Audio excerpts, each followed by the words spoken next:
बातमी आहे खडसे यांच्या संदर्भात। श्रीराम नावानं बाजार चालवलाय असं म्हणत खडसेंनी भाजप शिंदे सरकारवर टीका केलेली आहे। प्रभू रामाच्या नावानं निवडणूक लढवायचं त्यांचं काय? अनिल पाटील यांनी खडसेंना हे प्रत्युत्तर दिलेलं आहे।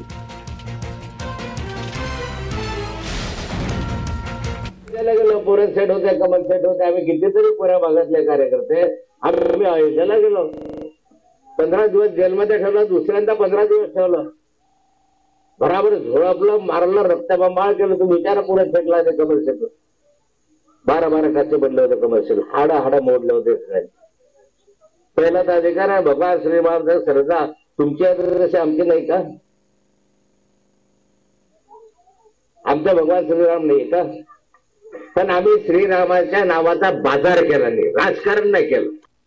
पूर्वी जर का श्रीरामाच्या मंदिरासाठी बाबरी मस्जिदसाठी फिरत होते तर त्यावेळेला काय बाजार करत होते? आत्ता बाजार वाटतोय। आणि 25-30 वर्ष ज्यावेळेला तुम्ही निवडणुका लढत होते त्यावेळेला प्रभू रामचंद्राच्या नावाखाली एकनाथ खडसे साहेब सातत्याने निवडणुकीमध्ये प्रचारामध्ये सहभागी राहायचे। बाबरी मस्जिद ज्यावेळेला पडली त्यावेळेला एकनाथ खडसे साहेब हे स्वतः त्या ठिकाणी जाण्यासाठी किंवा गेलेले पण होते। मग त्यावेळेला कोणता बाजार होता त्यांचा? सोयीनुसार एक खडसे साहेब बाजार करत राहतात।